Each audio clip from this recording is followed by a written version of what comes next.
E aí pessoal, dia de resenha de HQ, Daniel aqui, hoje com um título diferente, inesperado, eu acredito por muita gente aqui, porque eu vou falar de uma velharia, de algo que está aí perdido num limbo editorial, não aqui especificamente no Brasil, mas nos Estados Unidos, que é o OMAC de John Byrne.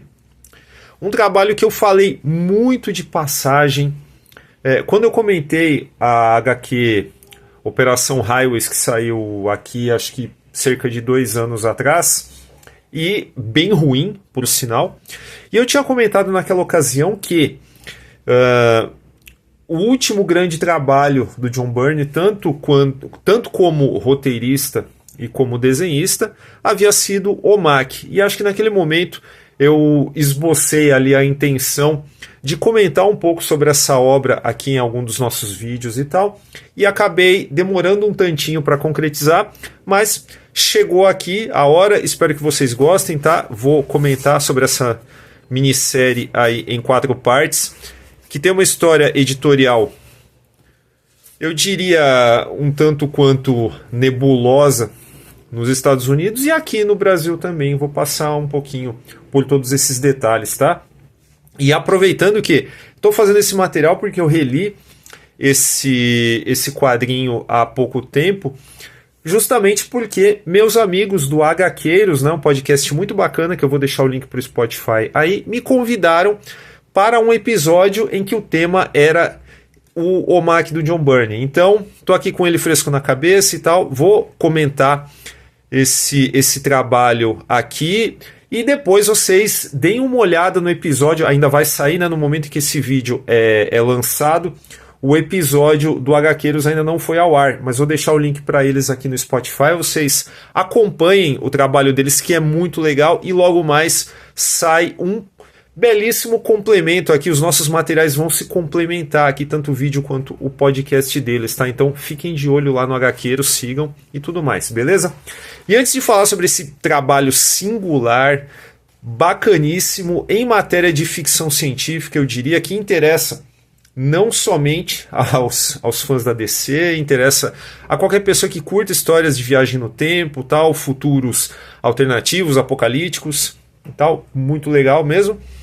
E se você conheceu o canal agora, chegou aqui, caiu de paraquedas, por gentileza, não se esqueça de se inscrever aí, se gostar do conteúdo, é claro, e também marcar o sininho para não perder nenhuma notificação, tá? E já larga aquele like no começo, por favor, não deixa para o final, senão você esquece, beleza? Então, vamos lá. Bom, para quem não lembra de OMAC, personagem do Jack Kirby, lançado em 1974, que teve uma curta vida. Foram somente 8 números e a história sequer terminou, ficou tudo em aberto ali. E o personagem acabou retomado e tudo mais, acabou indo como backup feature depois, né, durante a década de 70 ainda, no gibi do Kamandi. E depois foi explorado dentro do universo DC e tudo mais, teve outras releituras, inclusive no Novo 52 e tal. Mas esqueçamos tudo isso, tá? Aqui o que o John Byrne fez nessa história que saiu em 1991, e aqui nós temos a edição nacional, ó, já tá meio baleadinha aqui, o grampo tá enferrujado e tudo mais, saiu aqui em 96 e nunca foi republicado, tá? Nem nos Estados Unidos, por sinal, porque segundo o que eu pesquisei no próprio fórum do John Byrne, lá o Byrne Robotics, as páginas foram perdidas, não tem arquivo, tal. Então é um trabalho que dificilmente será relançado, tem esse problema mesmo. Mas aqui, falando em termos de Brasil, essas edições também elas são meio difíceis de se encontrar. Mas você pode, sei lá, colocar notificação aí na sua comic shop de usados, esperando que apareça, e se aparecer eu recomendo que você vá atrás mesmo, ou sei lá, né, já que se trata de algo tão raro hoje em dia, se você tiver que ir atrás de scan, vá atrás de scan, porque eu diria que vale muito a pena, tá? E lembrando também que essa história ela foi concebida em PB,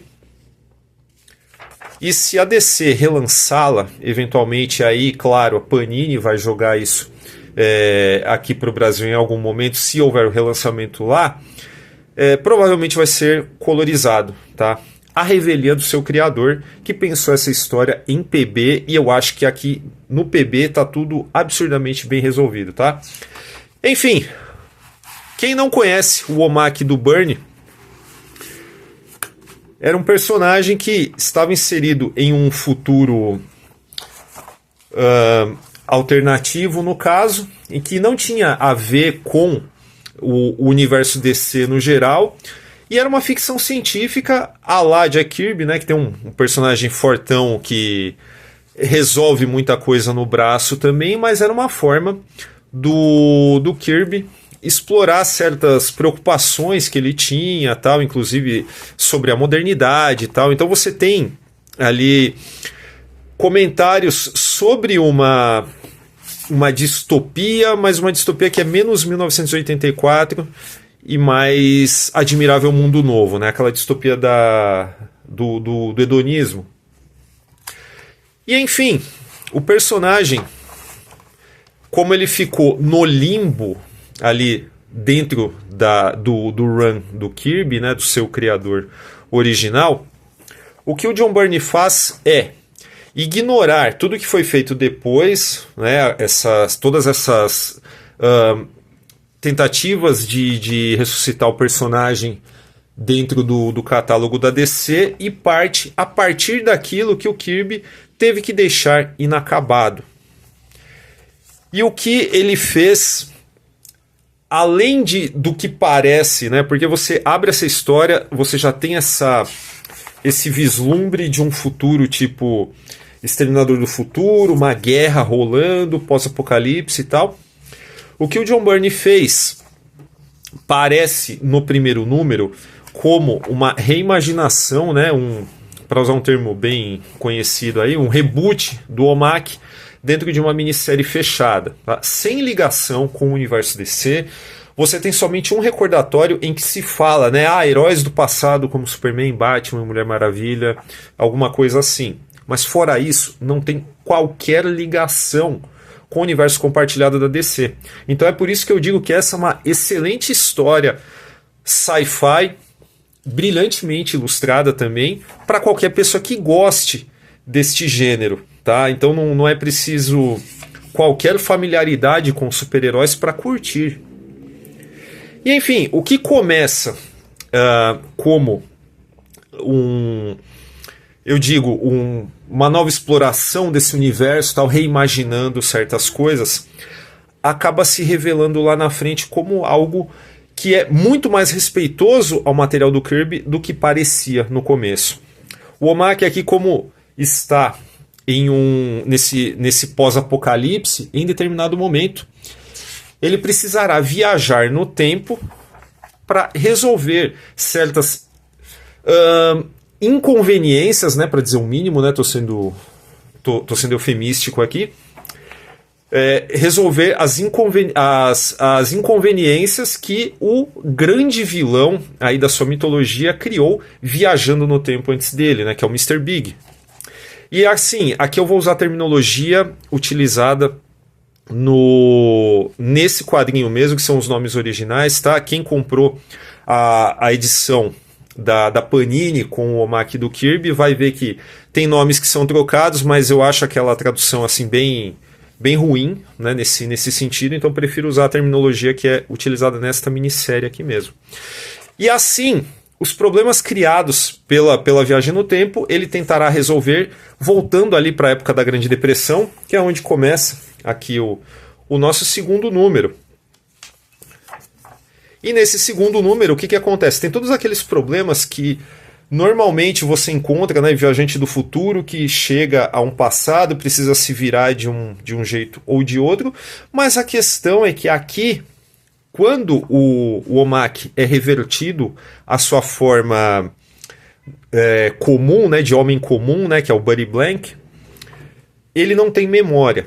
Então ele tem que ficar uma cara aí vivendo nesse período sem consciência do que ele realmente é, até que role ali o encontro, né, com o seu grande vilão, mas como ele depende da conexão com o seu satélite, né, o irmão Olho, e esse satélite se encontra desativado no momento em que ele cai na época da Grande Depressão, ele fica no escuro, né? Então fica um bom período desenvolvendo essa história aqui com o personagem desmemoriado vivendo como uma pessoa normal na Grande Depressão. E o que é interessantíssimo, tá? Muito interessante mesmo. É interessante lembrar também que essa, como é uma história fechada, é uma minissérie que se fecha em si, e ela não necessariamente depende que você tenha lido o Omake do Kirby. Mas, se você leu, você vai ter uma dimensão muito maior disso e vai entender qual é a proposta do John Byrne, que é justamente amarrar, costurar, inserir-se na mitologia do Jack Kirby e dar um final para o personagem. Só que não é nada absurdamente óbvio. Conforme eu falei, né, você encontra esse personagem num contexto diferente, você acompanha ele viajando no tempo, você acompanha ele atrás do seu grande inimigo, Mr. Big, em um momento em que ele tem essas dificuldades por conta da viagem no tempo, e até que as coisas, elas não é que se ajeitam, tá? Mas existe uma solução para esses problemas de viagem no tempo que foram criados. E vai envolver também, sabe, mexer em cânones da história, sabe? Eu não vou falar exatamente o que é, porque talvez em determinado momento você encontre essa história e leia, então é melhor que você, tipo, desfrute dela sem saber de determinados detalhes. Mas vale a pena ler, né, conhecer o Omake original, né, que é One Man Army Corps, né, isso é um acrônimo no caso. Vale a pena conhecer para conseguir aproveitar melhor todo esse todo. Mas se você não lê, né, por algum motivo quiser ir direto aqui, não há tanto prejuízo, tá? E, bom, conforme eu falei, essa história, não sei se eu falei no começo, mas se não falei, falo agora. Essa história saiu originalmente em 91, e aqui em 96 ela apareceu no Brasil, mas não pela Abril, que publicava a DC naquele momento, saiu pela Sampa. E é uma edição assim que não tem muito requinte gráfico, né, para dizer o mínimo. A capa, por sinal, é o mesmo papel do miolo e é só quase nada mais grosso e tal. Mas a gente tem aí cada número assim sem propaganda, sem nada, exatamente como se fosse o projeto gráfico do quadrinho norte-americano. O que é fantástico. E agora, assim, falando especificamente da parte visual, de fato seria um crime colorizar essa HQ, porque pelo tanto de massas de preto que a gente vê aqui, pelo uso, né, do chiaro escuro, a gente saca que seria muito complicado colorizar isso sem comprometer absurdamente a visão do artista. E além do que, tem uma técnica aqui que é super interessante para o preto e branco no caso, que é usada em larga escala, que é algo que os fãs de American Flag devem lembrar também, e o próprio Byrne já tinha feito isso no Namor. Só que como o Namor era um título mensal e, claro, era colorido, ele precisava usar isso com mais parcimônia. Aqui ele não tinha esse limite. Então, eu estou falando que é desse reticulado aqui que você vê nos meios tons da HQ. Ela é preto e branco, mas ela trabalha com meio tom. E quando eles aparecem, você tem esse reticulado aqui, por toda a HQ. E isso é feito através de um processo químico, feito através de um papel especial, que era mais usado para ilustração e publicidade. E essas retículas, elas já estavam no papel, mas eram reveladas através de um processo químico onde se passava um produto e aí o papel trazia isso visível. E fica muito bonito, fica realmente fantástico aqui quando a gente vê.